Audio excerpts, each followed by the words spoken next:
Hey everybody, this is Dwight Cyphers at Cyphers Gunsmithing. Here's how you get a hold of me. I hope you can see that okay. Anyways, I'm out here in the middle of nowhere by Dana, Indiana.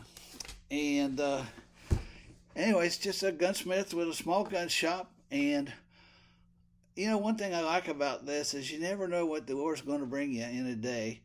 And I just got in this big old consignment stuff and ammo. And if you look some ammo up and they don't have it at Midway USA, then it's probably fairly rare or odd. And anyways, not saying that all of it is this way, but I know people are interested in cool stuff, and I like cool stuff. And so I got some ammunition today that I just thought, well, I'll share this with people because they probably never seen it before. The first one I got was some 405 Winchester. If I recall, this was in a lever action that Teddy Roosevelt used to call like big medicine or something like that. And it's a big bullet, 405 Winchester. Let me put my glasses on here. And this is some Hornady. What does it say here? 300 grain interlock with a muzzle velocity of 2,200 feet per second. So that's basically like a 45-70 Magnum, I'd say. And so anyway, that's pretty cool. And then let's see, how about some Norma in a 9.3 by 74R. Getting a lot of glare here. I'm trying to make it so you can see this. 9.3 by 74R. Now this is an interesting round. It's a rim cartridge. And it's a big guy too. And this is runs about 2,300 feet per second for a 285 grain. Soft point is the standard. They call this the Vulcan. Norma does. And it looks like, I don't know, what reminds me, it's got a segmented tip. So, yeah, that's pretty cool. What would you use that on? Well, probably about anything. Maybe it might be a little light for elephant, but I think it's plenty for about anything else. I think, like I said, typically Africa, European hunters like it for stag and wild hog too. A lot of times you'll find that in double barrel rifles. Okay, so then how about a 457 WWG? A 457 WWG. That stands for Wild West Guns, and they're a gun shop up in Alaska that makes really cool custom Marlin parts and custom 4570s. And anyways, this is like they built a gun called a 457 WWG. Basically, it's a 4570 Magnum. The case is a little bit longer than a standard 4570. What's cool about this, or that gun, is that you can shoot regular 4570 or even 410 shells in it. Yeah, so they're really expensive. I've never seen one of the guns. This is the first time I've ever had any ammo. And it's running 2,000 feet per second with a 405 grain bullet, which off of my head I would say, so you're basically a 400 grain bullet running the velocity of a 300 grain bullet in a 4570. So was that 20%, 25% more? So 25% more powerful than a standard 4570.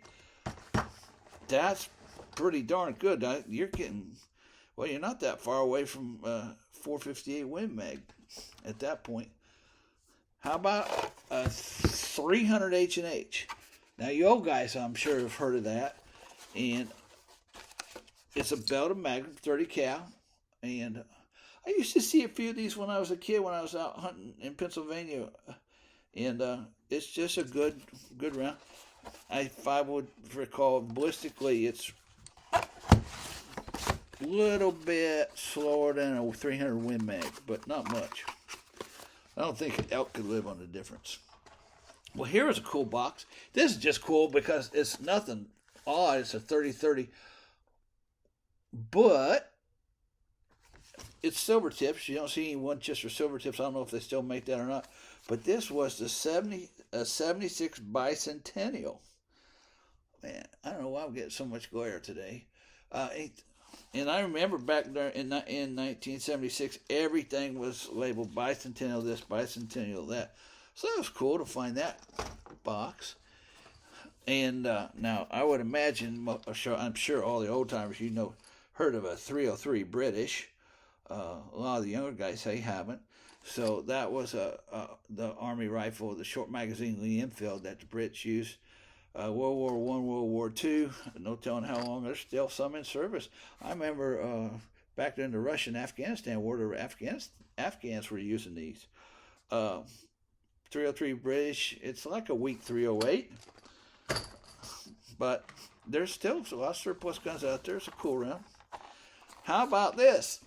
This is the train that almost made it up the hill but didn't. 356 TSW, 147 grain Hydra-Shok.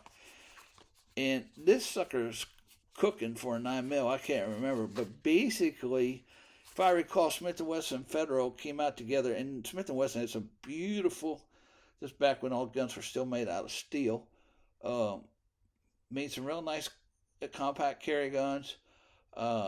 And this was kind of like, I don't know, maybe compared with the 357 SIG, competing with the 40 cals in that class. But the best way I could describe this is like a 9mm Magnum. Got some great ballistics. It's a great round, but it just didn't make it. Just didn't hang on. I don't know that anybody makes any guns or ammo for it anymore. So that's kind of unusual. How about two things I'll say about this Buffalo bore. Okay. In 45 auto rim. So what? It's not the same as a 45 ACP. Basically, there were some 45 ACP pistols made, revolvers, and back in the day, we're talking World War I, World War II again, that you could shoot with half moon or full moon clips. But if I recall, with the 45 auto rim, you could use it because it was basically like a 45 ACP with a rim that you could use in those revolvers without messing with those clips.